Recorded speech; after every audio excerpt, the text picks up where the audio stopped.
If you've been following this channel for a while, you know that once a month I cover all the new content that comes out in the Star Wars canon. And you probably also know that I review Rebels episodes when they're released, and I review new books when they're released. And I feel like I've kind of been ignoring comics. So today I'm going to try a little experiment and change that. And I'm going to talk about Poe Dameron number 4 that just came out. I thought that it had some really cool moments that were worth discussing.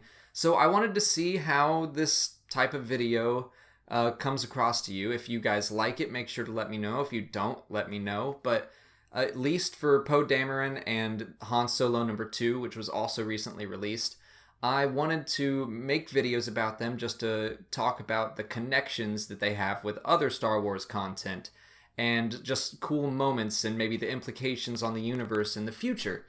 So I'm going to do that, and then I also hope that this series can turn into something of a discussion where just in the comments we can talk about the comics, because I would like to do that, and I haven't found a good place to do that.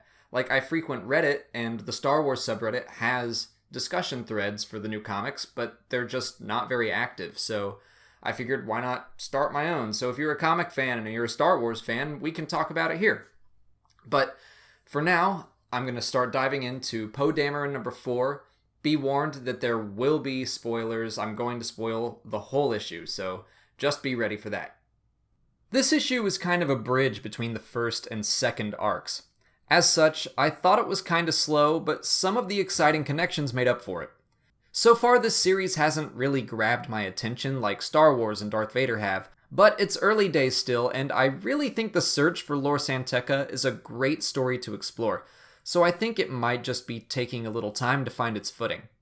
Okay, now spoilers from this point forward as I pick out the 4 biggest moments of the issue. Right off the bat on page 1, we see that Poe is face to face with none other than Gracchus the Hutt. Last time we saw him was in the main Star Wars comic, and I loved his character. It makes complete sense that he would be included here. He was a collector of Jedi artifacts, so logically, Lor San Tekka would definitely be interested in speaking with him. His Jedi collection got him thrown into prison, and he's remained there ever since, which would be a little over 30 years. 33 if I had to guess. And the years have not been kind to him.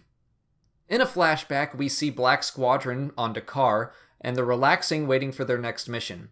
But the major moment here is Poe and BB-8's discussion of a possible spy within their ranks.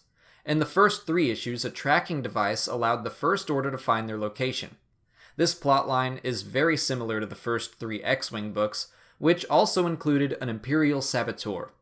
At this point in time, we have 4 possibilities.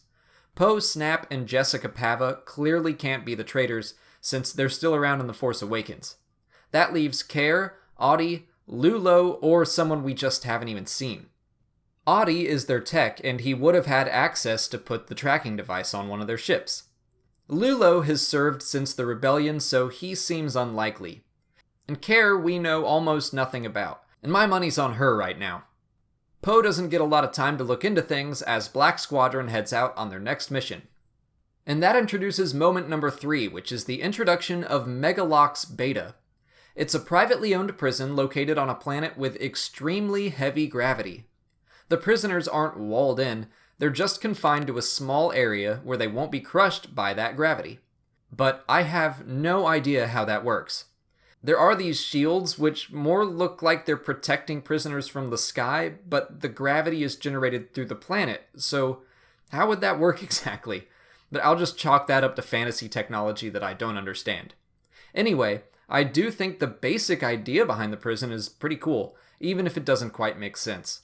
And Megalox is the second prison recently introduced in comics, the first being Sunspot in the main Star Wars comics. The final moment I want to discuss is the not at all surprising return of Agent Terex. Poe left him alive in issue 3 and also makes a big stink to Lulo about the rules of engagement and not provoking the First Order. At this point in time, the First Order is still mostly working behind the scenes. They're a threat, and they're building their power, but they aren't exactly out for blood yet, which is why the New Republic doesn't fully endorse the Resistance. So of course, Terex is going to be a major thorn in Black Squadron's side, probably for the entirety of the series. Through him, we will likely learn how the First Order and the Resistance both reached Lor San Tekka at nearly the exact same time. But for now, on Megalox, Gracchus says he will only give his information to the man that successfully breaks him out of prison. And that wraps up Poe Dameron number 4. I'd love to hear what you guys thought about the issue, or predictions for the future, or just discussion on the series in general, so make sure to leave me a comment below. And I'd also really like to hear what you think about this as a possible series going forward. I already read every issue of every comic, so do you want to see a video on my thoughts and feelings about every single issue, or would you want it like every 3 or 5, or just keep it with the canon update? I'd like to hear what you guys think of it, so tell me that too. But until next time, thank you so much for watching, and may the Force be with you.